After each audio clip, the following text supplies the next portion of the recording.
It's Flannelgraph time. It's Flannelgraph time. Bible stories with Denise and the pastors, and it's Flannelgraph time. Yeah!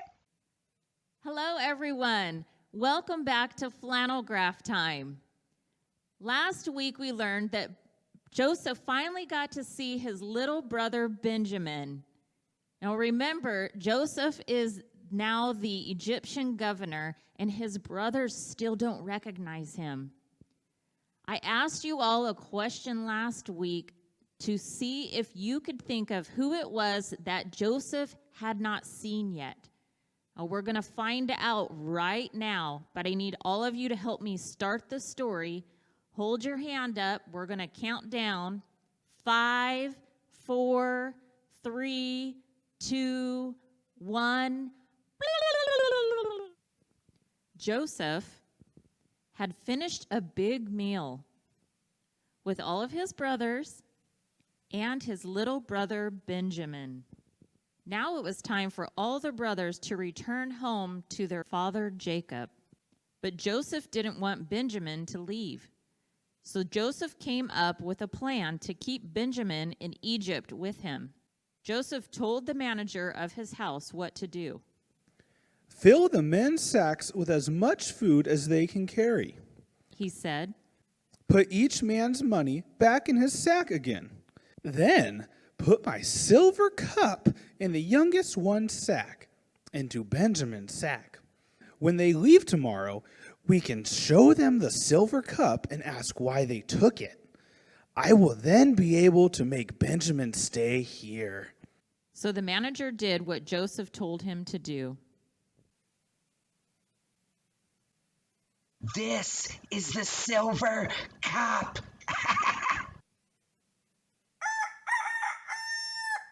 When morning came, all the brothers were loading up their donkeys. When Joseph's manager caught up with them, he told them what Joseph had said. But they said to him, "Why do you think we took his cup? We would never do anything like that. We even brought back to you from Canaan the money we found in our sacks. So why would we steal silver or gold from our master's house? If you find out that any of us has this cup, this silver cup, that person will become your slave." "All right then," he said, "as you wish. The one found to have the cup will become my slave, but the rest of you will not be blamed." Each of them quickly put his sack down on the ground and opened it. Then the manager started to search. He began with the oldest and ended with the youngest. Not in here. It's not in here either. Here it is. Oh my goodness, what? Where did that this come sack? from? This is ridiculous. Oh, The cup was found in Benjamin's sack. When that happened, they were so upset. Oh no, not I am so Benjamin. upset. What Anyone have you but him. I done? can't believe this. Silver cups are just the worst. So they all went back to Joseph. Joseph said to them, What have you done? Don't you know that a man like me has ways to find things out? What can we say to you? Judah replied. What can we say? How can we prove that we haven't done anything wrong? God has shown you that we are guilty. We are now your slaves. All of us are, including the one found to have the cup. But Joseph said, I would never do anything like that. Only the man found to have the cup will become my slave. The rest of you may go back to your father in peace. Then Judah went up to him. He said, Please, sir, let me speak a word to you. Don't be angry with me, even though you are equal to Pharaoh himself. You asked us, do you have a father or a brother? We answered, we have an old father. This young son Benjamin was born to him when he was old. His brother is dead. Benjamin is the only one of his mother's sons left. Our father Jacob loves him so much. So now, what will happen if the boy Benjamin isn't with us when we go back to our father? When he sees that the boy isn't with us, He'll die. I promised my father I would keep the boy safe. I said, Father, I'll bring him back to you. If I don't, you can put the blame on me for the rest of my life. Please let me stay here. Let me be your slave in place of the boy. Let the boy return with his brothers. How can I go back to my father if the boy isn't with me? Joseph couldn't control himself anymore. Joseph cried out and told his brothers that he was Joseph, their long-lost brother. It is me! I am Joseph! I am your brother! Is my father Jacob still alive? But his brothers weren't able to answer him. They were too afraid of him. Joseph said to his brothers, Come closer to me. So they did. Then he said, I am your brother Joseph. I'm the one you sold into Egypt. But don't be upset. And don't be angry with yourselves because you sold me here. God sent me ahead of you to save many lives.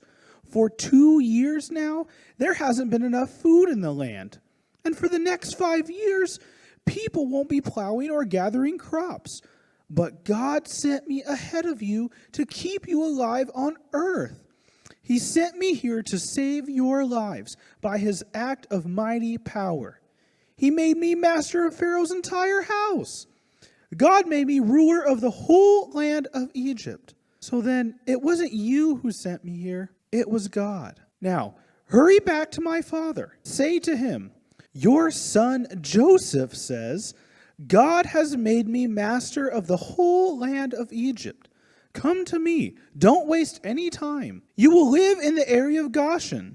You, your children, and grandchildren, your flocks and herds, and everything you have will be near me. There I will provide everything you need. There are still 5 years to come when there won't be enough food. If you don't come down here, you and your family and everyone who belongs to you will lose everything. Then Joseph threw his arms around his brother Benjamin and cried.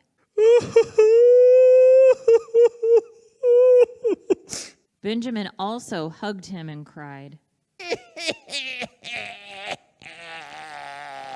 Joseph hugged all his brothers and cried with them too. I am so happy. Crying is just the worst. After that, his brothers talked with him. Wow, you're really the governor of Egypt. So what's Not that Egypt well like? Pretty for you, impressive. man. I like hear what the you've done Nile with the is a big place. river. So what's with the What's the Nile? Pharaoh heard that these were Joseph's brothers, and he wanted all of Joseph's family to come live in Egypt. So they went up out of Egypt, and they came back to their father Jacob in the land of Canaan.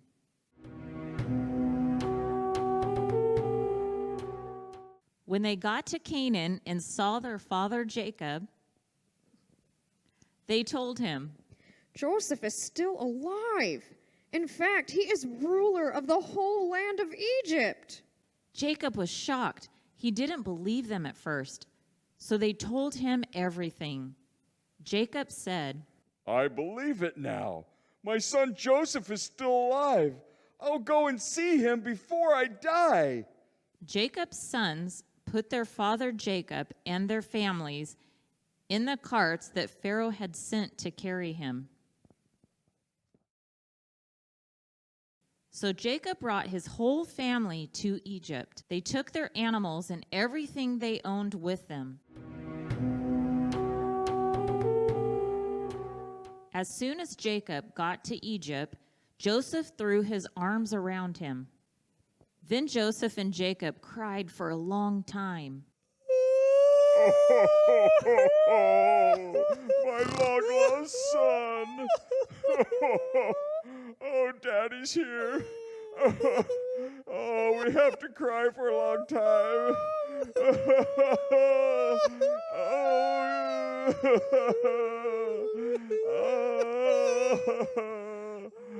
I guess a little longer.